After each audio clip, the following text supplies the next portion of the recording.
Jannik Sinner is on a full-blown mission to invade and conquer Carlos Alcaraz's sacred lands after his ruthless domination in the Australian Open. And let's be real, this is not just some casual sightseeing trip. The Italian prodigy has made it crystal clear that his next targets are none other than the clay courts of Roland Garros and the pristine grass of Wimbledon. Territories that, at this very moment, have the Spanish wonderkid's name written all over them. Right now, there's no question about it. Jannik Sinner is the undisputed king of men's tennis. Fresh off steamrolling through Melbourne, the 22-year-old is enjoying a level of dominance that has left his ATP rivals scratching their heads. Novak Djokovic, the GOAT of the last decade, is slowly but surely facing the inevitable reality of age, battling injuries, and hanging on for dear life. Meanwhile, the so-called middle generation is sinking faster than a lead balloon whenever they go up against the big dogs. And then there's Carlos Alcaraz, the only warrior in this entire kingdom with the weapons to make Sinner sweat. However, even with the Spaniard's impressive trophy collection, particularly on clay and grass, there's an ominous feeling in the air. That advantage might vanish into thin air sooner than we think because Sinner, the assassin from San Candido, is coming for those two surfaces like a man possessed. He's already given us a taste of what he can do on clay, beating Alcaraz in UMAG back in 2022 before suffering a gut-wrenching loss in their Roland Garros semi-final battle last year. And let's not forget grass. Jannik took down Carlitos in Wimbledon 2022, which was actually the last time anyone managed to stop Alcaraz in the All England club, where the Spaniard has since become a two-time champion. But here's the thing, that gap? It might not be there for much longer. After conquering Australia, Sinner sent a chilling message to the rest of the tour. He's not satisfied with just being a hard-court monster. He wants it all. You need to be a complete player, not just on one surface but on all three, he said with the confidence of a man who knows exactly what he's about to do. And what is that, you ask? Simple. He's coming for Alcaraz's turf, especially on grass. Our goal is to get into that rhythm, adapt to the style of play, and then we'll see what happens. Translation: Sinner is gearing up for war. The only problem? These two haven't clashed as much as we'd like since both hit their prime, which is just criminal. But the next battle could be coming sooner than expected, possibly at the ATP 500 in Doha this February. They were both supposed to be in the same draw in Rotterdam, but Sinner decided to take a breather, prioritizing recovery after his Melbourne rampage. Still, that's just the calm before the real storm. Because let's be honest, once we hit Indian Wells and Miami, and then shift into full-blown clay court mode, this rivalry is going to explode. And when it does, you better buckle up. Because Sinner isn't just knocking at the door of Carlos Alcaraz's empire, he's about to kick it down. Carlos Alcaraz just threw a curveball that nobody saw coming, flipping his 2025 game plan upside down in a desperate bid to reclaim his throne as the king of men's tennis. After getting his ass handed to him in Australia, where he once again failed to grab the only Grand Slam missing from his collection, the young Spaniard realized he was falling further behind Jannik Sinner, the current tennis overlord. And when your biggest rival is outpacing you, it's time to shake things up. So, in a move that has left fans and analysts scratching their heads, Carlitos and his team have decided to take a sudden detour in their master plan. The big switch. Instead of competing in the high-profile Beijing Open, Alcaraz will be packing his bags for Tokyo's ATP 500. Why? Simple. Strategy, baby. By ditching Beijing, where he would have had to defend a boatload of points, he's setting himself up to rack up more ranking points in Japan without the pressure of being the reigning champ. Basically, the kid's playing 4D chess while the rest of the tour is still moving pawns. And speaking of points, February is shaping up to be a numbers game for the entire ATP elite.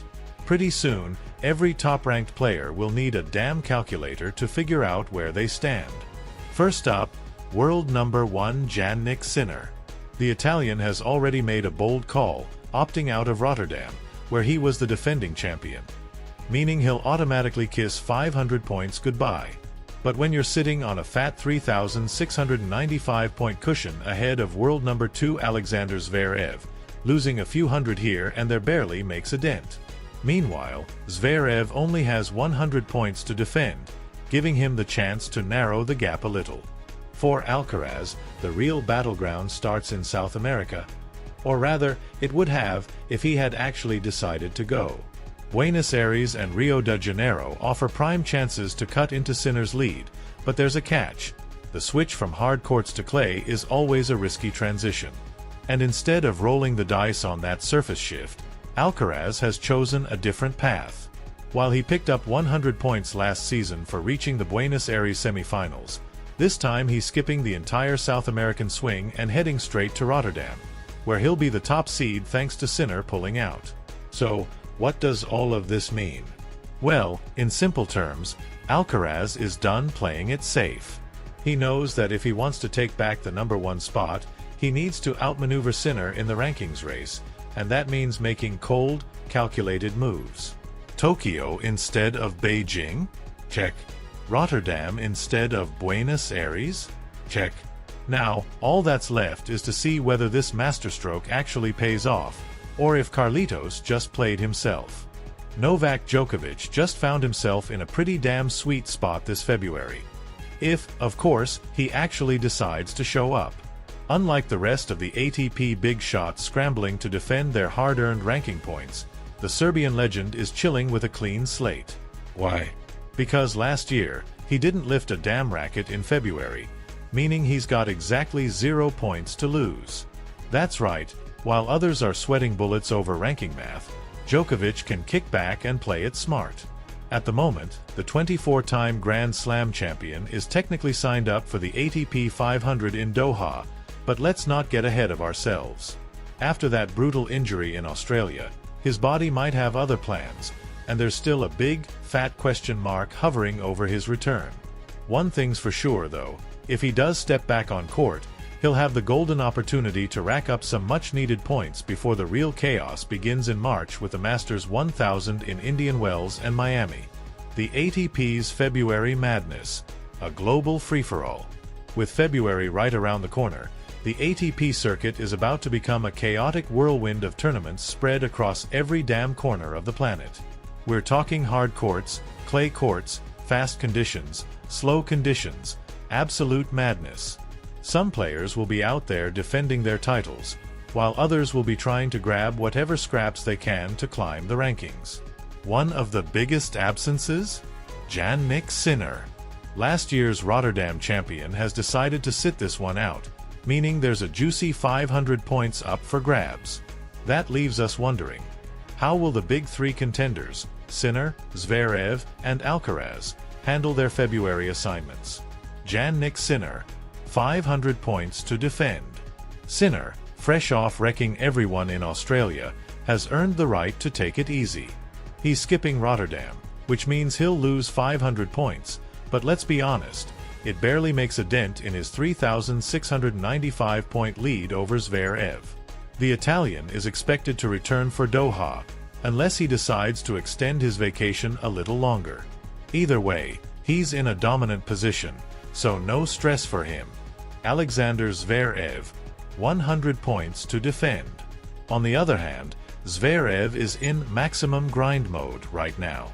He only has 100 points to defend from making the final in Los Cabos last year, meaning February is a massive opportunity for him. His schedule? Buenos Aires and Rio de Janeiro. The only issue? Clay. While the German is a beast on hard courts, this will be his first real test in South America's brutal dirt conditions. Let's see if he manages to thrive or if he ends up eating red dust for breakfast. Carlos Alcaraz, 100 points to defend. Then we have Carlitos, who's also got only 100 points hanging over his head from Buenos Aires 2024, where he reached the semi-finals. However, things didn't exactly end well for him last year. He failed to defend his title and twisted his ankle in Rio, forcing him to pull out early. This time around, no South American adventure for him. Instead, he's heading to Rotterdam, where he'll be the top seed thanks to Sinner's withdrawal. A calculated move? Definitely. Whether it actually works out is a whole other story. Novak Djokovic, 0 points to defend. And finally, back to Djokovic, the wild card in this whole mess. Unlike his rivals, he's sitting on a big, fat 0 when it comes to points at stake. If he recovers in time and decides to play Doha, he could snatch some much-needed points before things really heat up in March. But let's be real, this is Novak we're talking about. He doesn't give a damn about 250s or 500s unless they fit into his Grand Slam plans. Right now, his priority is getting his body right after that Australian Open injury.